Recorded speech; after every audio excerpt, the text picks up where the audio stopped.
Hey everyone, welcome to Glisten's Culinary Delights. This week is Cinco de Mayo, and if you are like me, you love eating Mexican food on Cinco de Mayo. Now, it's not something that they really typically celebrate in Mexico, but it's totally worth it to just get some Mexican food in your life. So today I'm going to show you one thing that I do to celebrate Cinco de Mayo.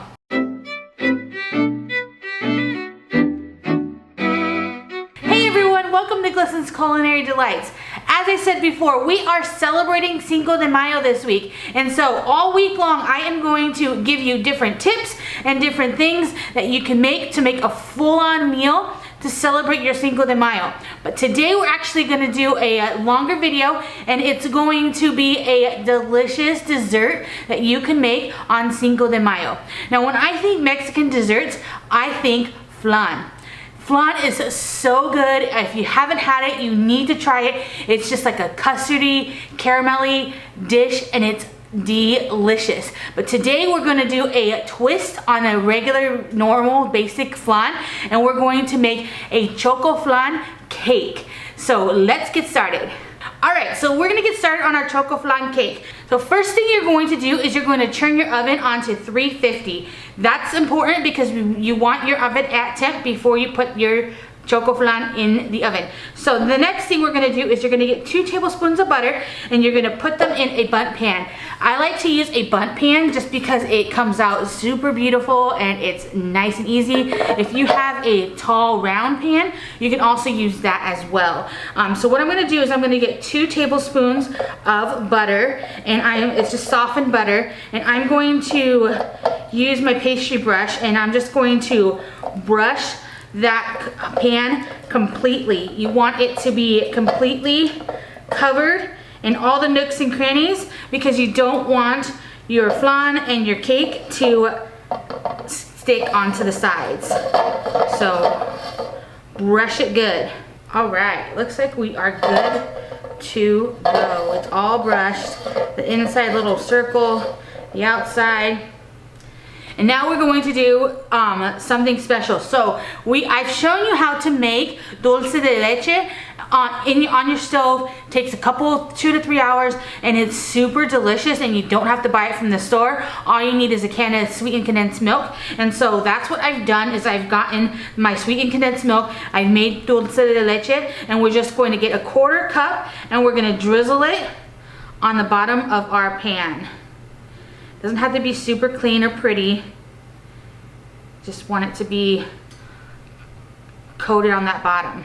Don't have to spread it or anything, just let it sit there. And then we're gonna put this aside and get our cake going. All right, so let's get started on our cake portion of this. So we are going to make a cake from scratch. So you're going to get some flour, baking powder, and baking soda. All the ingredients for this will be down in the description.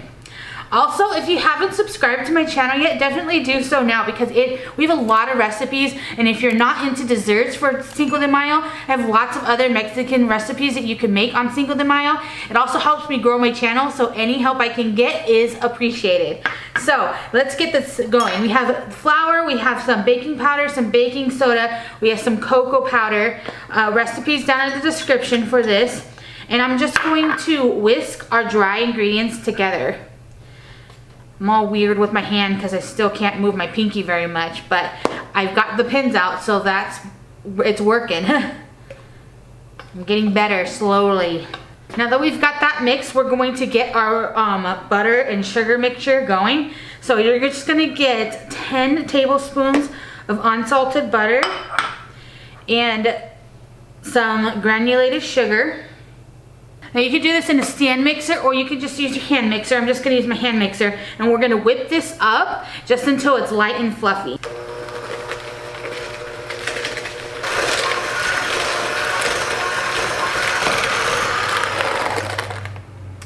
All right. That's what you're looking for. You want it to just be nice and fluffy. No big chunks of sugar or anything like that.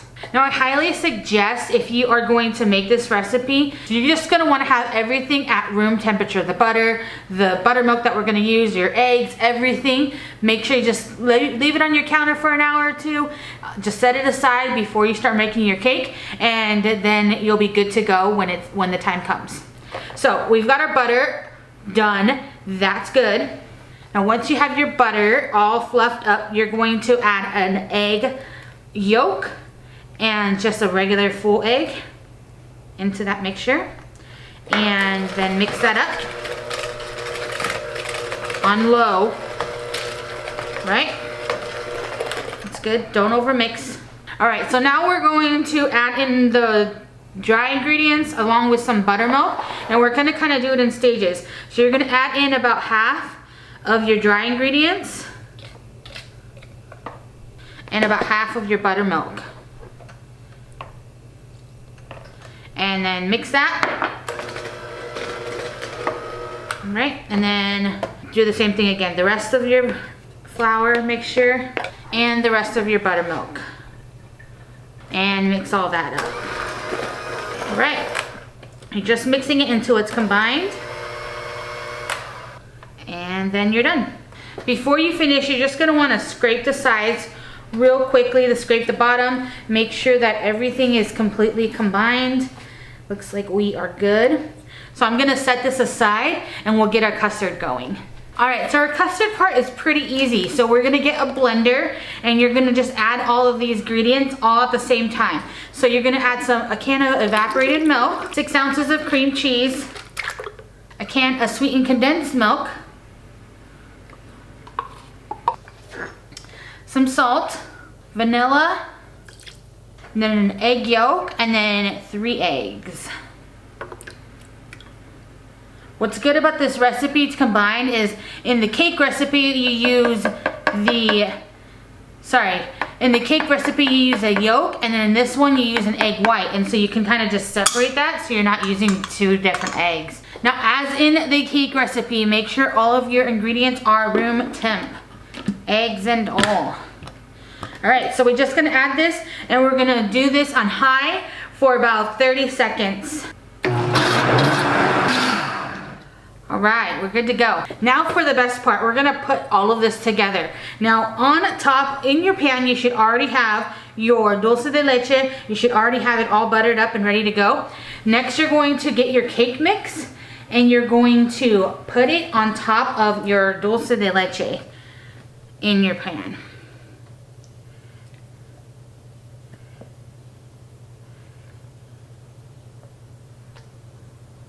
All right, so you're gonna wanna spread this out evenly in your pan. So next step, now this cake is actually it's called an impossible cake because you see how we put in the cake portion first? I'm going to pour in our flan on top of this, but while it's baking, they're gonna separate and the flan is actually gonna sink down to the bottom and then the cake is gonna rise up to the top. And so that's why it's called an impossible cake, because we put it in on a different order, but then it switches as it bakes. So it's pretty cool. And as you're pouring this in, you might notice that your cake and your flan is starting to combine. Don't worry, don't panic, because like I said, they're gonna switch and so they'll separate the way they should. Just pour your flan in there. It's gonna get you right to the tippy top. All right, so once we have that, we are going to cover this and cover it tightly with aluminum foil. So whether you have to do 1 layer or 2, just make sure that it's tight.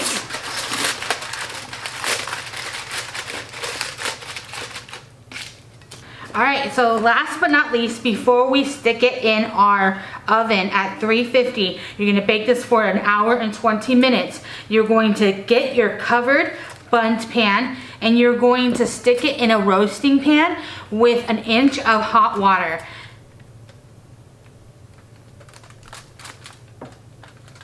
Like so. This is going to help it cook evenly and get that custard nice and cooked, and they're gonna not be like, the cake's not gonna be super dry while the custard's like perfect. It's gonna be perfect. So Cover it, leave it like this. Don't peek at it. I don't want you guys opening it to see if the magic is happening, if the cake and the flan is separating. We're not gonna look at it. We're just gonna keep it covered and put it in the oven for an hour and 20 minutes at 350 degrees. So let's get that going. Set an alarm for 1 hour and 20 minutes. And that's it. We're just gonna let that go, and then we'll come back to it once that flan is done, and I'll let you know what to do next. All right, it's been an hour and 20 minutes. Let's get our Chocoflan out of the oven. Ooh, you're looking good. Like, you can tell that the cake has risen because it is kind of bowed out just a little bit, and it is gonna be so delicious. So here's what we're gonna do. We're gonna take it out of our water bath and we're gonna stick it on our counter. You're just gonna leave it on your counter, let it cool for 3 hours. Don't touch it, don't move it, let it cool. And then after 3 hours, after it's cool, then we will dump it out onto a plate and we'll get the reveal. So let's just let this cool. We'll take it out of our water bath, set it on our counter, and then just leave it for a while. I'll be back in 3 hours. Ugh. Pretty water my eye. I'll be back in 3 hours and we'll check on this and see what it looks like. All right, so it's been about 3 hours and I'm going to open my cake now and show you what it looks like.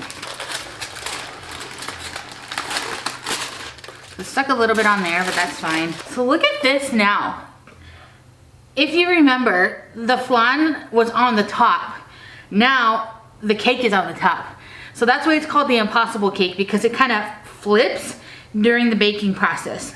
So what we're going to do now is I'm going to use my cake stand. You can use a plate, whatever you'd like. We're gonna invert this onto the stand, and then all the gooiness is just gonna drip down. We can drizzle some more of that dulce de leche and enjoy. So let's just do that now. Now, because this is a flan and because it has a custard in it, you're going to want to store it in the fridge. So if you don't want to take it out of this, that's fine. You can leave it in here to store it if that's easier for you. But first thing I'm gonna do is I'm going to just get my butter knife and I'm just going to slightly move it along the side of my pan. This is just gonna loosen it up just a tiny bit. It should be good because we sprayed it, we put butter on it. So it shouldn't stick, but this is just extra measures. All right, so I'm going to put my cake stand on here. This is the easiest way to do it. So I'm just gonna put my cake stand here and then I'm going to flip it. All right, so now we're just going to jiggle it just a little bit. Jiggle it just a little bit. And then it should come out when I lift up the cake pan. So jiggle, jiggle, jiggle, jiggle, jiggle, jiggle, jiggle, jiggle, jiggle. All right, let's see this now. Guys, look how pretty that looks. Oh, I'm so excited. Oh my gosh, this is delicious. That dulce de leche is just coming down and it is amazing. So let me cut up a piece and then we'll give it a try. All right, let's give this a taste. It's been sitting on the counter. It smells super delicious. I added a little bit more dulce de leche on top. You can definitely add more or not if you don't want to, whatever you prefer. Let's give this a try. I'm gonna try the cake and the flan and everything all together. Oh my gosh. That flan is super creamy. The cake is super moist. And with that dulce de leche, it gives it like the perfect little bit of sweetness. Oh my gosh, it's so good. Oh yeah. Now, if you want to give this a little spin, make it even more Mexican, you can actually do like a tres leches cake on this cake, which basically what you would do is before you flip it over, poke a bunch of holes in the top and put in the 3 tres leches. It's whole milk, evaporated milk, and sweetened condensed milk. and you just pour it over the top and let it soak in there. Oh, that's also super, super good. But this is like perfect the way it is. So you don't really need to do that unless you want to make it even more fancy. All right, everyone. Thank you for watching my video. Please make sure to like and subscribe so you can see my next week's video coming out on Sunday. If you want to make something that for dessert for Cinco de Mayo or any meal for Cinco de Mayo, head over to my channel. I've got lots of different Mexican style meals that you can make on that special day. And I'll catch you next time. Thank you very much. Oh yeah. I'm loving it.